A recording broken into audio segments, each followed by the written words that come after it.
নমস্কার বন্ধুরা, আপনাদের কাছে আজকে নিয়ে এসেছি খুবই সুস্বাদু এবং ভিটামিনযুক্ত একটা রেসিপি। যে রেসিপিটা ডাক্তারবাবুরা যখন কোনো মশলাযুক্ত খাবার খেতে বারণ করেন তখন কিন্তু এই সবজিটা আপনারা বানিয়ে অবশ্যই খেতে পারেন।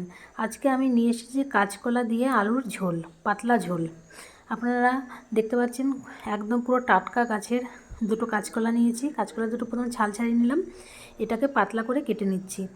আর হলুদ জলে চুবাবেন, কিন্তু হলুদ জলে যদি না চুবানো হয় তাহলে কিন্তু কলার কষ কালো হয়ে যায় কলা, আর হলুদ জলে চুবালে কিন্তু কলাটা কালো হয় না। তাই আমি এখানে সবজিগুলো সব কেটে নিচ্ছি।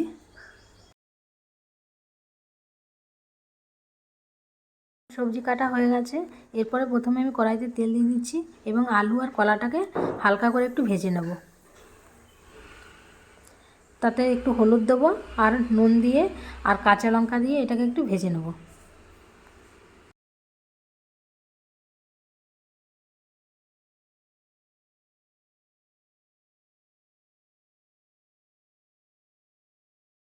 ঝালের পরিমাণ আপনাদের স্বাদ মতো দেবেন। আমি এখানে 3টে লঙ্কা দিয়েছি, কারণ আমরা বেশি ঝাল খাই না, তাই জন্যে কমই ঝাল দিয়েছি। আর বিশেষ করে যারা অসুস্থ তাদের জন্যে ঝালটা একটু কমই দিতে হবে, কারণ ঝাল খাওয়া ডাক্তারবাবুরা পুরো বারণ করে দেয়। দেখুন আমার ভাজা কমপ্লিট হয়ে গেছে। এরপর আমি পরিমাণ মতো জল দিয়ে এটাকে ঢেকে দেবো সেদ্ধ হওয়ার জন্যে।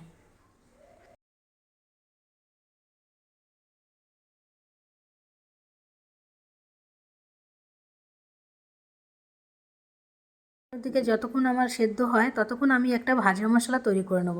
ভাজা মশলা তৈরি করার জন্য আমি এখানে শুকনো লঙ্কা নিয়েছি, জিরে দিচ্ছি, ধনে দেবো আর দেবো গোলমরিচ। আমি একটু বেশি করে তৈরি করে রাখছি, কারণ পরবর্তীকালে আমার কাজে লাগবে। এগুলো সবসময় তো করা হয় না, তার জন্য একটু বেশি করে তৈরি করে রেখে দিচ্ছি। এই ভাজা মশলা আপনি মোটামুটি সব ধরনের সবজিটা নামানোর পরে এই মশলাটা যদি দেন, খেতে কিন্তু দুর্দান্ত হয়। সবজির স্বাদটাই পুরো বেড়ে যায়। আপনারা এই মশলাটা ঘরে তৈরি করে রাখতে পারেন। বন্ধুরা, আজকের সবজিটা যদি আপনাদের পছন্দ হয় তাহলে বেশি করে একটু শেয়ার করবেন আর কমেন্ট করে জানাবেন কেমন হয়েছে রান্নাটা। আর আমার যদি কোনো ভুল হয় সেটাও আপনাদের জানাবেন, কিন্তু আপনারা বেশি বেশি করে কমেন্ট করুন। কমেন্ট না করলে আমার কিন্তু ভুল ধরতে পারবো না। এখন আমার ভাজা মশলাটা রেডি হয়ে গেছে, আর অন্যদিকে আমার সবজিটাও সেদ্ধ হয়ে গেছে, আলু আর কাঁচকলাটা গলে গেছে। এরপর এবার আমি দেবো ফোড়ন। ফোড়ন দেওয়ার জন্যে আমি কড়াই বসিয়ে নিয়েছি, তাতে দিয়েছি সর্ষের তেল আর একটা গোটা শুকনো লঙ্কা, আর দেবো গোটা জিরে। এটাকে একটু ভাজা ভাজা করার পরে তার মধ্যে দেবো একটু টমেটো, ওই হাফটার মতো একটু টমেটো দেবো। এটা একটু ভাজা ভাজা হওয়ার পরে আমি ওই ভাজা যে মানে জিরের তেলটা, সেই তেলটা আমি সবজিটা যে নামিয়েছি তার মধ্যে ঢেলে দেবো।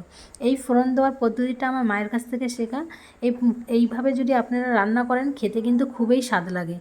তাই আমি মায়ের কথা ভেবে এইভাবে আমি রান্না করেছি, খেতে কিন্তু খুব ভালো হয়েছে। আপনারাও ঘরে চেষ্টা করে দেখবেন। ঝোলটা একটু পাতলা রাখবো, তার জন্য কয়েকটা আলু আমি একটু গলিয়ে নিচ্ছি। আলুটা একটু গলিয়ে দিলে কি ঝোলটা হালকা একটু মোটা হবে, কিন্তু মশলার মোটা তো না, এটা যে আলু ঝোলের মোটা। এরপর দেখুন রান্নাটা আমার প্রায় কমপ্লিট হয়ে গেছে। এবার নামানোর আগে আমি ভাজা মশলা দিয়ে দিচ্ছি আর একটু ধনেপাতা দিয়ে আমি সবজিটা নামিয়ে দেবো। আজকে রান্নাটা কেমন হয়েছে কমেন্ট করে তো অবশ্যই জানাবেন। আর যদি ভালো লাগে অবশ্যই একটা লাইক করে দেবেন, আর পেজটাকে একটু ফলো করে দেবেন। ইউটিউব থেকে যদি দেখেন চ্যানেলটাকে একটু সাবস্ক্রাইব করে দেবেন। নমস্কার, দেখা হচ্ছে নেক্সট ভিডিওতে।